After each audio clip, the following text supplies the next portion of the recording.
A seguir, Hora da Notícia. Produtos das agroindústrias de Passo Fundo podem ser comercializados nos 497 municípios do Rio Grande do Sul.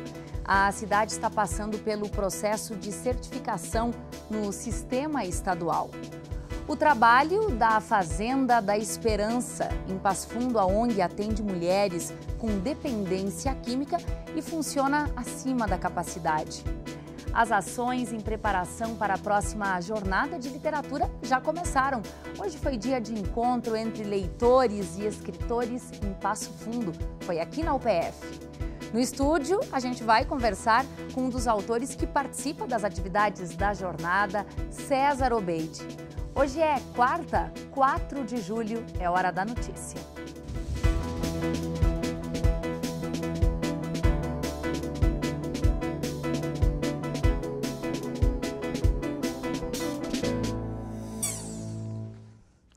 O mercado para a comercialização de produtos das agroindústrias de Passo Fundo pode aumentar.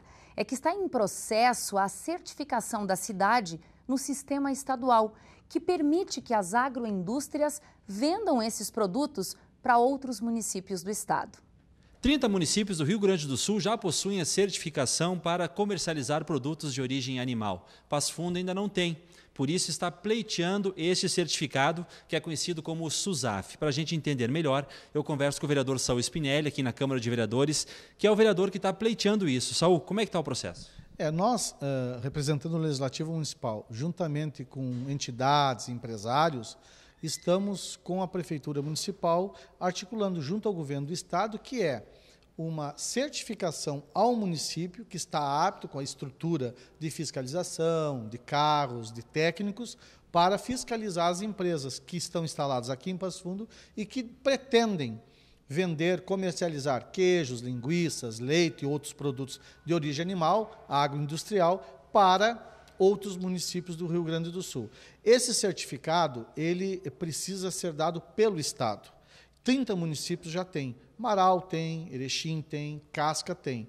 E que vendem produtos aqui dentro, que é altamente normal e legítimo. Tivemos uma reunião e nesta reunião a gente conseguiu do Dacer Klein a certeza que o processo vai andar e por isso que já foi feita inclusive a inspeção no município. Agora nós estamos esperando uma manifestação do Estado dizer que a inspeção foi positiva, o município está apto, agora vamos para a segunda etapa, que é fazer a inspeção nas empresas, ou não, ou tem que fazer algumas adequações. E vai ser mantida essa fiscalização, se está cumprindo todas as regras de vigilância sanitária, e isto, só para vocês terem uma ideia, nós aqui temos a capacidade de dobrar a nossa produção em algumas empresas de leite, de linguiça, de queijo, caso esse certificado seja efetivado. Por quê? Porque você vai precisar contratar mais funcionários, vai pagar mais impostos, porque você, ao invés de ter o município de Passo Fundo, você vai ter 497 municípios para vender seu produto. É difícil falar em prazos, né, para conseguir isso, né? A gente acredita que a inspeção no município, que era o mais importante,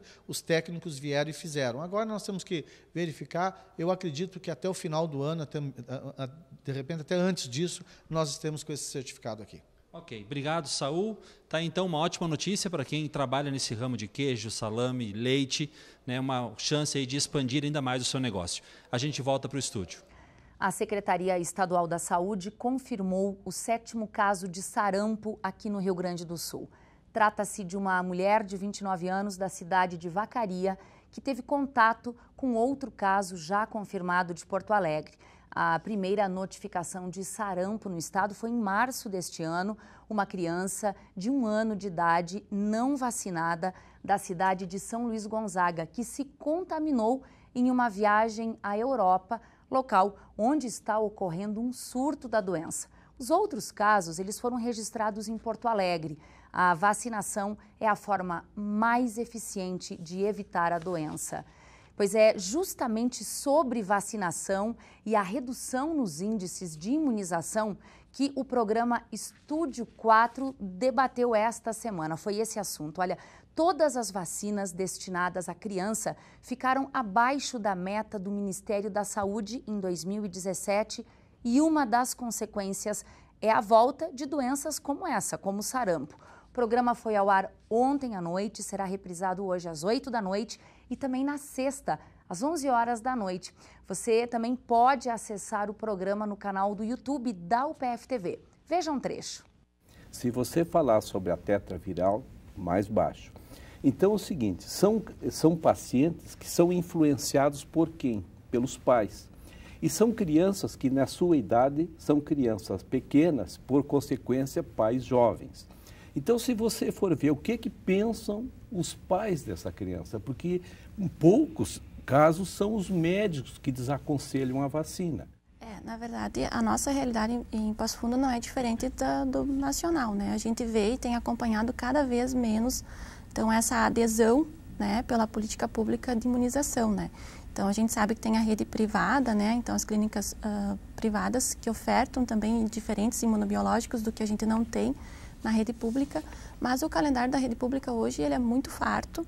Tem várias vacinas de extrema importância, mas a gente não tem visto uma grande adesão. A gente não tem tido falta de vacina nas unidades de saúde. E ainda eu gostaria de acrescentar uma doença que é menor ainda a cobertura vacinal, que é a febre amarela. Né? Por nós não ter a doença aqui no estado, então também ela fica desacreditada, né? Como citou o doutor. Mas nós temos casos, sim, em outros estados, da febre amarela, inclusive com alta letalidade, né? O Sudeste teve quase 800 casos e 260 óbitos. E nesta quinta-feira, a UPF vai sediar a última audiência pública do Conselho Estadual de Trânsito dentro do Plano Nacional de Redução de Mortes e Lesões no Trânsito. Essas audiências, que já foram realizadas em outras regiões, buscam reunir sugestões para a melhoria do trânsito aqui no Rio Grande do Sul. O evento vai acontecer no auditório da Biblioteca Central da UPF a partir das 8 da manhã. É aberto ao público e vai reunir representantes de 129 municípios da região. Depois do intervalo, a gente mostra o trabalho da Fazenda da Esperança em Passo Fundo. A ONG atende mulheres em situação de dependência química e está funcionando hoje acima da capacidade.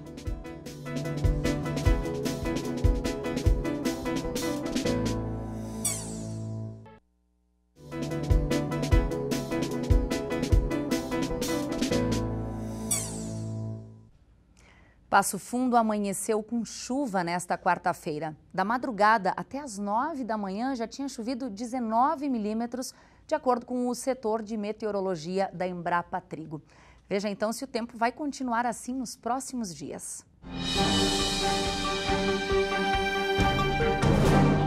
A nebulosidade permanece na quinta-feira, com alguns períodos de chuva, mínima 13, máxima 22 graus. Na sexta-feira, o sol aparece entre nuvens e a temperatura sobe um pouquinho, mínima 14 e máxima 25 graus. Na UPF, há mais de 30 anos, acontecem as Jornadas Literárias, uma grande movimentação que já ultrapassa gerações. A cada 2 anos, escritores se reúnem com leitores para debater as letras, a literatura. Mas antes, bem antes disso acontecer, são feitas ações pontuais para preparar esses dias de jornada. É a Jornada em Movimento, um encontro com os autores. Depois de Marau, de Lagoa Vermelha, hoje foi a vez de Passo Fundo. Os 2 auditórios do Centro de Eventos da UPF foram preenchidos por olhos curiosos, instigantes, ávidos por saber o que estas 2 pessoas têm a contar. Aqui, alunos do 5º ao 9º ano de escolas de Passo Fundo. Em um auditório, histórias de terror e suspense. No outro, aventuras sobre aranhas, impérios e joias. Primeiro, eu quero te perguntar se tu é uma leitora voraz, se tu gostas de ler. Eu gosto bastante de ler livros de aventura. Tu sente que a leitura te ajuda a escrever? Me ajuda, eu gosto bastante, eu gosto muito de escrever histórias. Eu li as 7 histórias de Gelar o Sangue. Eu achei bem legal. Uma história assim que dá um pouco de medo. É um gênero que tu gosta? Suspense? Gosto bastante. Deu um pouquinho de medo? Deu. Dá um medozinho da noite. E da obra da Ana ali, o que tu conhece? Eu li os 3 primeiros livros, que é O Mistério das Aranhas Verdes, O Mistério da Coroa Imperial e esse que é O Mistério das Joias Coloniais. E esse momento de agora estar perto dela, poder trocar uma ideia, o que tu acha? Eu acho muito legal e muitas curiosidades que dá para me tirar com ela. Em que a gente tem as ações de pré-jornadinha, que não são pré-jornadinha, mas são de leituras prévias das obras, encontro com os agentes de leitura, encontro com os autores, com as crianças, os leitores nas estações de leitura, culminando no encontro das crianças, dos leitores, com os autores. Antônio Chimenec é gaúcho de Tupanciretã, cidade do centro-oeste do estado. Se considera um escritor iniciante porque só faz 6 anos que se aventura nesta área.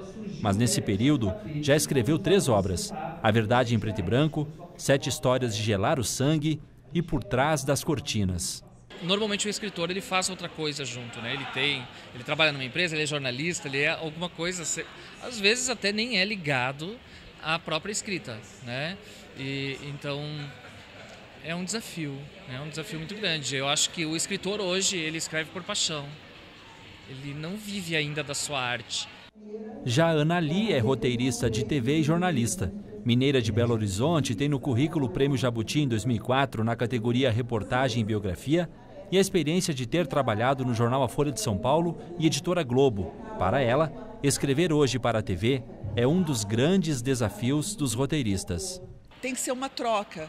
Acho que o mundo hoje, né, com as redes sociais, né, a internet, a globalização, ele exige essa troca, sabe, de não impor conhecimento, impor fala, não funciona mais, né? Deu voz a todo mundo, né? Isso que eu acho que é bacana e eu acho que a televisão está indo para esse caminho.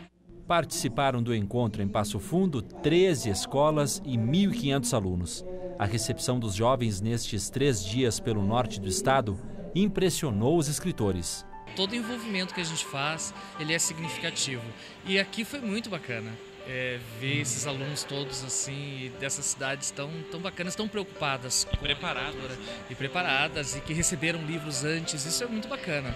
É bom para qualquer escritor ver que o seu livro foi lido, que os alunos se envolveram com essa leitura. O pessoal se preparou para esse evento aqui, o pessoal leu os livros, o pessoal estudou a tua biografia, sabe quem tu é, né, e veio preparado. Sim, e a gente tem tido uma recepção maravilhosa aqui, né? Porque de troca mesmo, né? Eu sempre penso que quando você vai para encontrar o seu público, né? O seu leitor, eu acho que antes de tudo é uma troca. Eu não vim aqui para... não sou dona da verdade nem nada, né? Eu acho que muitas vezes a gente recebe até mais do que a gente dá, né? Eu sempre começo as palestras falando, eu vim aqui mais para escutar do que para falar. Um pré-aquecimento para a jornada do ano que vem. Exatamente, é só uma prévia do que nos aguarda a jornada de 2019. E olha só, aqui em Passo Fundo, nos meses de setembro e outubro, acontecem as estações de leitura. É um momento em que alunos e professores compartilham as produções sobre os livros trabalhados em sala de aula. E um dos autores que está participando dessas ações do Jornada em Movimento, que você já viu aí, né, aconteceram em Marau, em Lagoa Vermelha, em Passo Fundo, é o César Obeide, escritor, contador de histórias, poeta, cozinheiro, paulistano, tem 34 livros escritos para crianças e também para jovens. E ele veio bater um papo aqui com a gente. Seja muito bem-vindo. Muito obrigado. É um prazer para a gente, César, te receber aqui.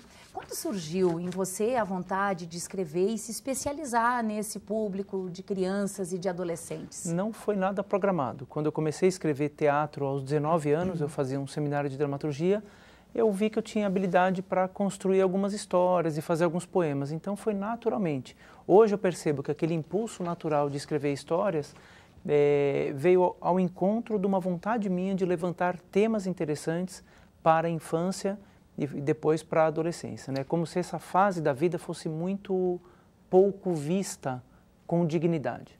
Esses seriam os ingredientes, então, César, que você usa para atrair as crianças e os jovens para a leitura das suas obras?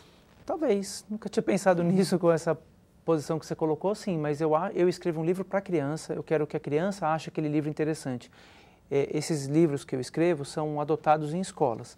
Então, claro que o professor também tem um papel importante nessa mediação de leitura, mas o meu primeiro impulso é tocar o coração, não diria nem a mente, é o coração dessa criança e desse jovem. Bom, por falar em papel diferente, a família tem um papel no que se refere à leitura, a escola tem outro, os dois precisam cumprir os seus deveres. Eu, como autor, Laís, eu viajo o Brasil todo, em escolas públicas particulares, em comunidades indígenas, em comunidades muito pobres e escolas particulares riquíssimas. E eu percebo que em todas as escolas, sem exceção, há um trabalho de literatura muito forte, mas não há a literatura no meio social, né? Então, o que eu quero dizer com isso? Que as escolas estão dentro do possível, das limitações de cada região e de cada realidade, fazer um trabalho com a literatura, mas e a família? Né? Cadê os pais presentes nas feiras do livro?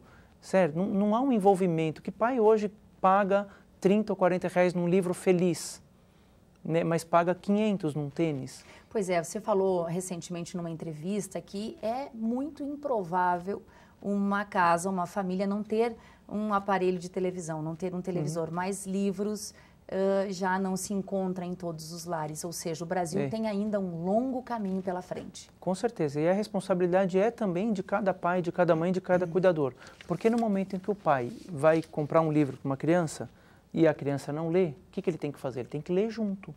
Né? Então ele tem que parar o celular, a internet, o Facebook, o Instagram, ele tem que parar tudo isso para estar conectado com o coração da criança. Mas ele tem que parar o tempo dele. Hoje parece que as famílias não têm tempo de parar, não param nem para comer, come vendo televisão e fica dispersando. Outra coisa interessante de falar, a banda larga na palma da mão, por meio dos smartphones, trouxe benefícios incríveis para a nossa vida cotidiana, isso é inegável. Mas também é um grande treino de distração. Hoje, se você não está afim de um vídeo, você com um simples toque, você vai para outro, não quer ver mais uma foto, vai para outra. Então, você tem muito mais facilidade e acesso a essa informação, destreinando a mente para a concentração. E para ler, a gente precisa parar e ler. E se concentrar. Bom, você acredita que os jovens, apesar de todas essas tecnologias, né, eles estão lendo mais? Sem dúvida. E, por incrível que pareça, a tecnologia fortalece muito o hábito da leitura. Porque se você procurar no YouTube ou no Google, tem um monte de fórum de literatura, jovens gravando vídeos dos livros que eles leram. Né? Estávamos conversando aqui. Hoje um jovem de 9 anos lê 400 páginas de um livro.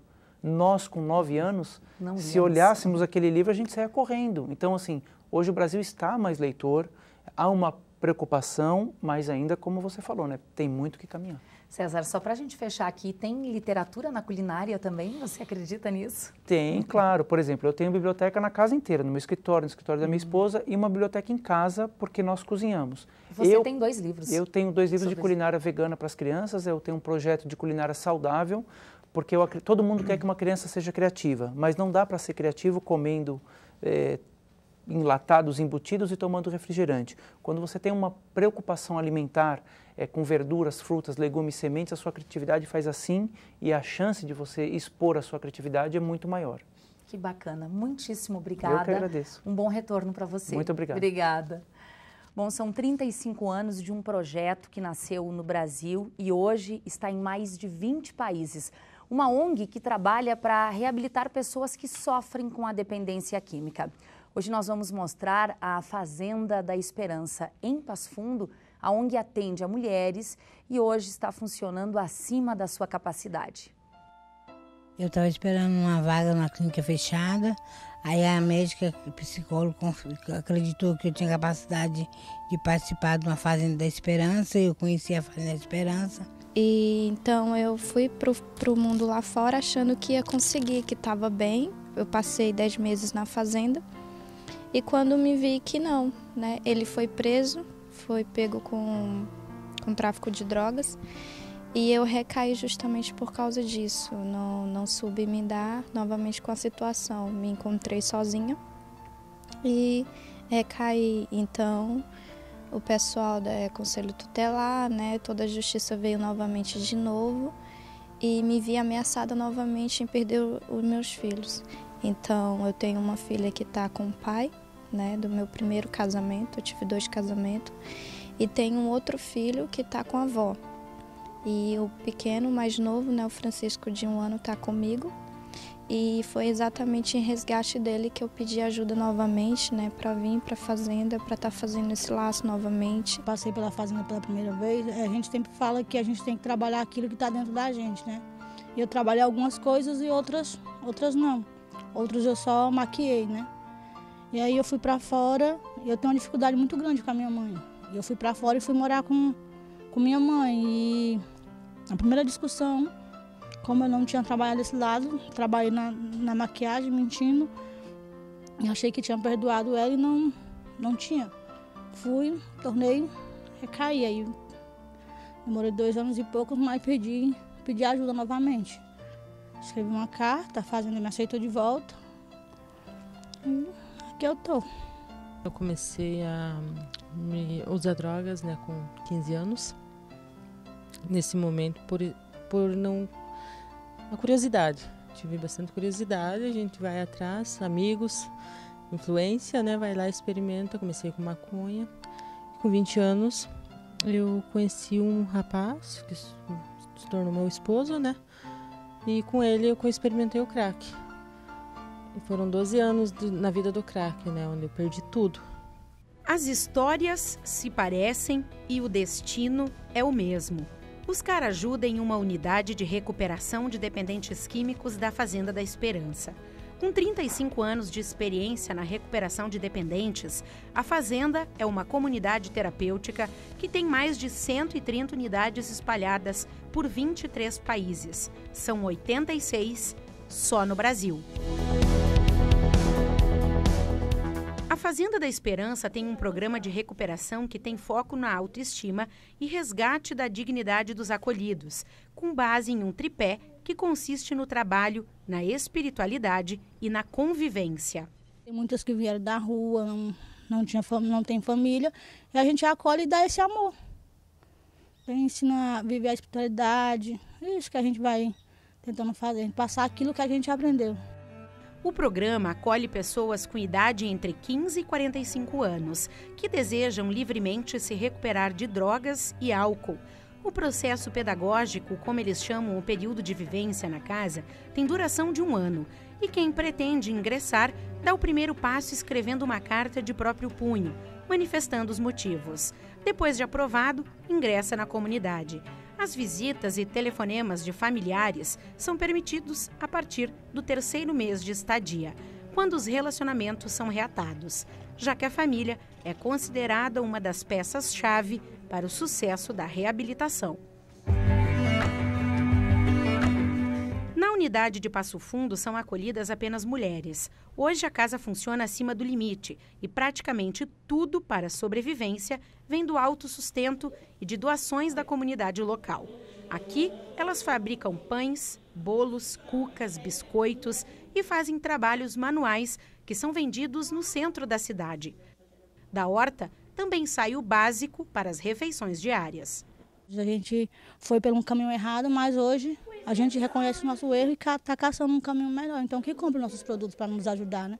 Toda a organização do local é de responsabilidade das acolhidas. E assim, na união, dia após dia, elas buscam renovar a fé e a esperança. Me deu minha vida de volta, né? Me deu minha vida, me deu a esperança de viver. Deu amor dos meus filhos que eu tinha perdido, né? Da minha família, né? E eu estou feliz com Deus aqui. Para mim, a Fazenda vem fazendo esse resgate sempre, sabe? Bonito esse trabalho de não desistir da vida, né? Toda vida tem esperança, sim. Como sou de longe, não tenho visita, mas no dia de visita eu tenho uma ligação. Eu converso com a minha mãe todos os meses. E a gente faz essa... Eu tento viver agora aquilo que eu não vivi da outra vez. E aqui eu encontrei essa liberdade dentro de mim, né? Encontrei esse amor que eu não tinha antes, que eu caçava e não achava, né? Que a gente fala que é o amor de Deus, né? Que é realmente esse amor de Deus, né? Que me preenche.